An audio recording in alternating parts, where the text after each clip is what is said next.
everyone. Well, tonight I'm going to be showing you how to get the skins off coasters. This happens to be a Shelee Art Bloom coaster that had a few cracks in it, so I'm going to use part of it for skins for jewelry. Because the base is a satin and it's pretty thick, it'll peel off the tile and then you can have some really nice thick skins. Let me see, like this. Pretty thick. So anyway, I already have two little, make some earrings out of those. And I've made all kinds of others that I'll be showing you. So what you do is you take your razor blade, whatever razor blade you might have, and you score the tile on the edges. It will allow you to reuse the tile too, if you need to.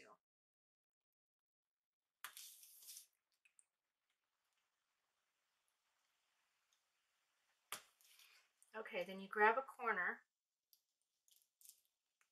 lift that corner up, and then you're just sort of careful, but you pull on it.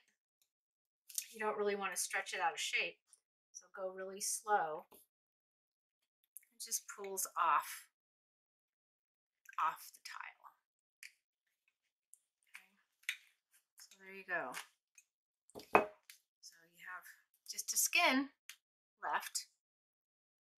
So I'll be making some jewelry out of this. And then you're left with, I guess it tore at the end, which is no big deal. So the rest of it you can just peel off, just like you did that. The edges also. So you're left with the edges, so you can just peel that off too. And you have another tile you can use.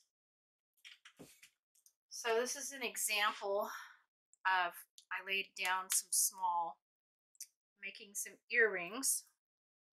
These. And they will, where are they? They'll look like this when they're finished. Can't hardly see that, but anyway, that's what they'll look like.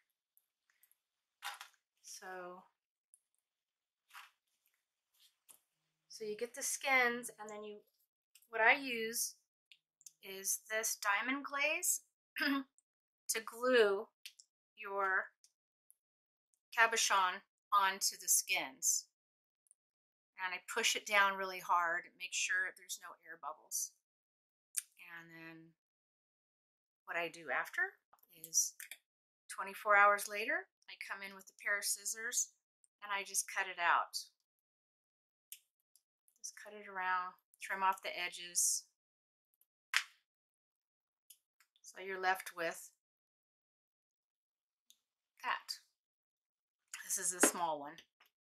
But basically you're left with this and this. So a lot of people have problems with, I call it silvering, because there's a silver that comes through, and after you glue, I don't know if you could see that. Some people think it's on purpose, but it's not. So this really bugs me. So I read where some people are using the E6000 when it comes to putting them in the tray itself, rather than using the diamond glaze. And so far, it's worked. So I have a lot of these. I'll show you some of them. Really pretty. These.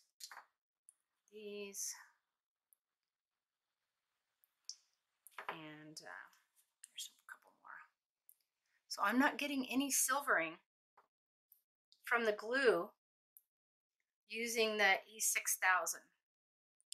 So anyway, you might want to use this, because if you do a lot of them and you have the silvering, you're not going to be happy. So try that.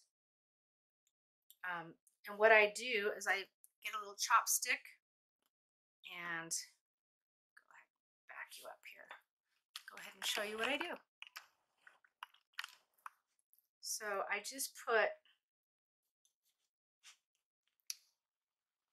a little bit in the tray, just a little bit. You don't need a whole lot.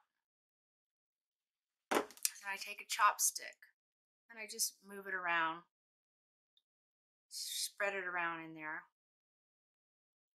I don't like it popping out the sides, so you don't need a whole lot, just to keep it in the tray. Then you take your cabochon and just stick it in the tray and push it down. And there you go. And I let this, dry another 24 hours. And then I put it on the necklaces like this. I put it on chains sometimes. I put it on these black, I don't know what they're, black cords. And I also have some, this isn't glued in, I also have some bracelets that are pretty cool.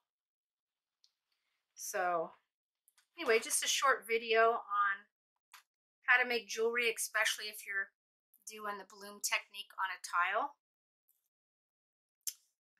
Really pretty designs.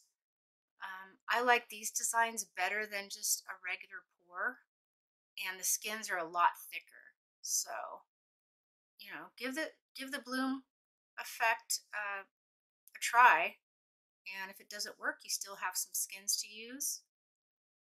And I have the recipe of what I use. I keep updating it as I improve it. On a previous video on the Shelee Art Bloom technique recipe, and you'll be able to see that on a prior video. So hope you have a great night. Thanks for watching. Please like and subscribe, and we'll see you next time. Bye.